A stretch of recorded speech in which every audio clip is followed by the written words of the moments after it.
नमस्कार। मैं अरुण के शर्मा एनालिस्ट वन थॉट की तरफ से एक नया एपिसोड लेकर उपस्थित हुआ हूँ। आज हम बात करेंगे कल जो कांग्रेस ने बिहार में प्रदर्शन किया और एक हफ्ते की जो कन्हैया कुमार की पदयात्रा भी चल रही थी, तो कल जो है कन्हैया कुमार समेत कई कांग्रेस कार्यकर्ताओं को हिरासत में लिया गया। पटना में प्रदर्शनकारियों पर लाठी चार्ज भी किया गया था। बिहार की राजधानी पटना में कन्हैया कुमार समेत कई कांग्रेस कार्यकर्ताओं को हिरासत में भी लिया गया। पटना में पुलिस ने प्रदर्शनकारियों पर लाठी चार्ज भी किया। लाठीचार्ज बिहार में होना ये आम बात हो गई है। वहाँ पर पुलिस उद्दंड है और लॉ एंड ऑर्डर की सिचुएशन बेहद ख़राब है। कभी मर्डर हो जाता है, कभी रेप हो जाता है, कभी कुछ हो जाता है। तो मुझे लगता है नीतीश कुमार जी हैं वो पूरी तौर से प्रशासन पर अपनी पकड़ बनाने में नाकामयाब रह रहे हैं। धीरे धीरे उम्र का असर उनके शरीर पर पड़ रहा है और वो यदा कदा उल्टे सीधे बयान भी देते रहते हैं, जिससे एडमिनिस्ट्रेशन जो है, ब्यूरोक्रेट जो है, उनके सामने वो हाथ जोड़ते हुए भी नज़र आते हैं। तो मुझे लगता है कि उनको थोड़ा सा इस मामले में आराम करना चाहिए या मेडिकल सलाह लेनी चाहिए। बिहार में इस साल के आखिर में विधानसभा चुनावों का आयोजन भी है, जिसको लेकर सभी राजनीतिक दलों ने अपनी अपनी तैयारियां शुरू कर रखी हैं। चाहे बीजेपी हो, आरजेडी हो, जेडीयू या बीजेपी हो, कोई भी पार्टी हो, वो तैयारी कर रही है। इसी क्रम में कांग्रेस पार्टी बिहार में पलायन रोको नौकरी दो पदयात्रा निकाल रही थी। इस पदयात्रा का नेतृत्व जो कांग्रेस की यंग विंग है एनएसयूआई ने किया। राष्ट्रीय प्रभारी कन्हैया कुमार कर रहे थे। शुक्रवार को कन्हैया कुमार कांग्रेस के अन्य कार्यकर्ताओं ने मुख्यमंत्री आवास की ओर जाने की कोशिश की। तो नेचुरल होता है, जब प्रदर्शन होता है तो मुख्यमंत्री के आवास पर प्रदर्शन किया जाता है, मुर्दाबाद के नारे लगाए जाते हैं। उनकी यहाँ पुलिस के साथ झड़प हो गई। पुलिस ने कन्हैया कुमार समेत कई सैकड़ों कार्यकर्ताओं को हिरासत में ले लिया। क्यों लिए गए हिरासत में कन्हैया कुमार, जबकि कांग्रेस उनको वहाँ प्रोजेक्ट कर रही है? एनएसयूआई के राष्ट्रीय प्रभारी कन्हैया कुमार और कांग्रेस कार्यकर्ताओं को पटना पुलिस द्वारा हिरासत में लिए जाने के बाद कोतवाली थाना लाया गया था। कांग्रेस कार्यकर्ताओं की पलायन रोको नौकरी दो पदयात्रा के दौरान मुख्यमंत्री आवास की ओर जाने से रोकने पर, क्योंकि लॉ एंड ऑर्डर की जो सिचुएशन होती है वो पुलिस को हैंडल करनी होती है, और जो राज्य के वीआईपी होती हैं उनको पुलिस प्रोटेक्शन देती है, इस वजह से उनको रोका होगा। तो कोतवाली थाने लाया गया। कांग्रेस कार्यकर्ताओं के पलायन रोको नौकरी दो पदयात्रा के दौरान मुख्यमंत्री आवास की ओर जाने से रोकने पर पुलिस के साथ झड़प हो गई। दरअसल यूथ कांग्रेस के कार्यकर्ता सीएम हाउस का घेराव करना चाहते थे। सीएम नीतीश कुमार को ज्ञापन सौंपना चाहते थे, जो कि नेचुरल है। इस ऐसे प्रदर्शन में ज्ञापन सौंपा जाता है। कन्हैया कुमार के साथ साथ यूथ कांग्रेस के कई बड़े पदाधिकारी भी हिरासत में लिए गए और उन्हें भी पटना के कोतवाली थाने लाया गया था।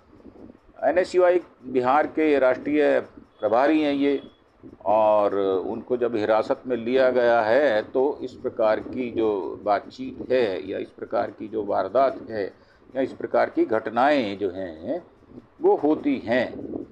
और इसमें जो है इस प्रकार की झड़प होना ये मामूली बात है, इसमें कुछ ऐसा अनोखा नहीं है। प्रदर्शनकारियों पर हल्का लाठीचार्ज भी किया गया। शुक्रवार को कांग्रेस पटना में सड़कों पर उतरी। कन्हैया कुमार के नेतृत्व में कांग्रेस ने पटना में बड़ा प्रोटेस्ट किया, सीएम हाउस के घेराव की कोशिश की। हालांकि पुलिस ने बीच में कांग्रेस का प्रोटेस्ट रोक दिया। इसके बाद प्रदर्शनकारियों की पुलिस के साथ धक्का मुक्की हुई, जो नेचुरल है, और पुलिस वाटर कैनन भी साथ में लेकर आई हुई थी, उसका इस्तेमाल भी किया उन्होंने। हालात बेकाबू होते देख पुलिस ने प्रदर्शनकारियों पर लाठी चार्ज भी किया। लिखा तो उन्होंने हल्का है, पर मुझे ऐसा लगता नहीं है कभी भी पुलिस लाठी जब चलाती है तो हल्के हाथ से चलाती है, ऐसा मुश्किल है। लाठी हल्के हाथ से चली ही नहीं सकती। इसके बाद कन्हैया कुमार समेत कई प्रदर्शनकारियों को हिरासत में लिया गया। सचिन पायलट भी पदयात्रा में शामिल हुए। पटना में कांग्रेस की पलायन रोको नौकरी दो पदयात्रा में कांग्रेस नेता सचिन पायलट, जो कि बहुत यंग हैं और राजेश पायलट के पुत्र हैं, उन्होंने कहा सरकार को बिहार से लाखों की संख्या में जारी पलायन को रोकना चाहिए। बिल्कुल रोकना चाहिए। क्यों जाए बिहार की लेबर बाहर? आप अपने यहाँ रोजगार पैदा करने में जब विफल रहते हैं तो इस तरह के प्रदर्शन होंगे। हम जवाबदेही की मांग कर रहे हैं। युवा हमारे साथ सड़कों पर उतरे हैं। सरकार केवल गुमराह कर रही, गोल गोल घुमा रही है सरकार और चीज़ों पर जो है जातिगत जनगणना पर बात नहीं करती, महंगाई पर बात नहीं करती, बेरोजगारी पर बात नहीं करती। तो इस तरह से प्रदर्शन होंगे। युवा हमारे सड़कों पर उतरे। सरकार केवल गुमराह करने के लिए आंकड़े जारी करती है, उन पर विश्वास नहीं किया जा सकता। जो आंकड़े प्रस्तुत करती है वो झूठे होते हैं, जबकि वास्तविकता इससे कोसों दूर है। वही कांग्रेस के प्रदर्शन पर जन स्वराज पार्टी के संस्थापक प्रशांत किशोर ने कहा है, लोकतंत्र में हर किसी को अपना काम करने का अधिकार है। कांग्रेस बिहार में कोई ताकत नहीं है, यह आरजेडी पर निर्भर है। तो मेरा कहना है प्रशांत किशोर जी, आप थाली के बैंगन जैसे कभी बीजेपी के लिए काम करते हैं, कभी आप अरविंद केजरीवाल के लिए काम करते हैं, कभी आप ममता बनर्जी के साथ काम करते हैं। आपका खुद का क्या मत है, आप वो बताएं। ये जो जन स्वराज आपने बनाया है ये भी राजनीति का एक अड्डा है। आप भी चाहते हैं प्रदेश में मुख्यमंत्री बनना, ऐसा नहीं है। पहले तो आप पैसा लेकर स्ट्रेटेजी बनाकर दिया करते थे, जिसमें कोई बुराई नहीं है और मेरा विरोध भी नहीं है। तो मेरा मानना ये है, पहले आप अपना कॉन्सेप्ट क्लियर करें, उसके बाद किसी दूसरे को दोषारोपण करें।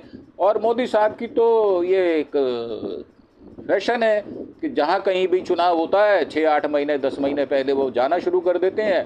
आपको याद होगा मोदी साहब ने क्या कहा था, 60 लाख का पैकेज दूं, 70 लाख का दूं, बोली लगाई थी उन्होंने।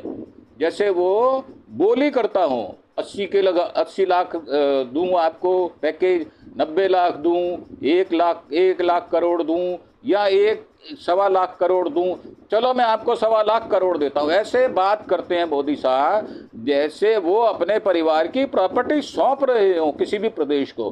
तो मुझे लगता है इस तरह की जो बातचीत वो करते हैं वो सर्वथा अनुचित है और वो द्वंद्व में डालते हैं, झूठ बोलते हैं, पक्के झूठे व्यक्ति हैं। जब तक वो 100 झूठ दिन में बोल ना ले उनको खाना हजम नहीं होता। वैसे वो खाना जो है वो कहते हैं हम मखाना 365 दिन में खाता हूँ मैं, और मैं काजू की रोटी खाता हूँ। इतने लग्जरियस लाइफ रहती है, इतना खर्चा है।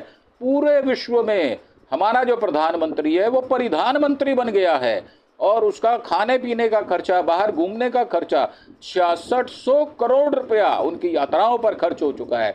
तो मुझे लगता है बिहार में भी वो हिंदू मुसलमान करके वो जो पोलराइजेशन की राजनीति है उसको करेंगे और नीतीश कुमार को कमज़ोर करने के साथ साथ नीतीश कुमार की पार्टी को भी खा जाने वाले हैं। उनके जो लोकसभा के मेंबर हैं उनको भी लालच से, प्रेशर से, ईडी से, आईडी से, सीबीआई से अपनी पार्टी में शामिल करने की कुत्सित कोशिश करने वाले हैं। तो मेरा यह बिहार के वासियों से प्रार्थना है कि वो जब चुनाव आए तो सोच समझकर वोट दें, जिसको आप उचित समझें उसको वोट दें, परंतु वोट अवश्य दें।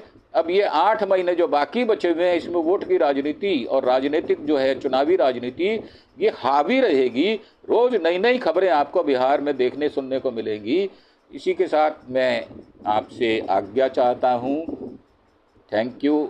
जय हिंद, जय भारत। एक अंत में प्रार्थना कि आप मेरे चैनल अरुण के शर्मा एनालिस्ट को सब्सक्राइब अवश्य करें और साथ ही इसको लाइक और शेयर भी करें। धन्यवाद।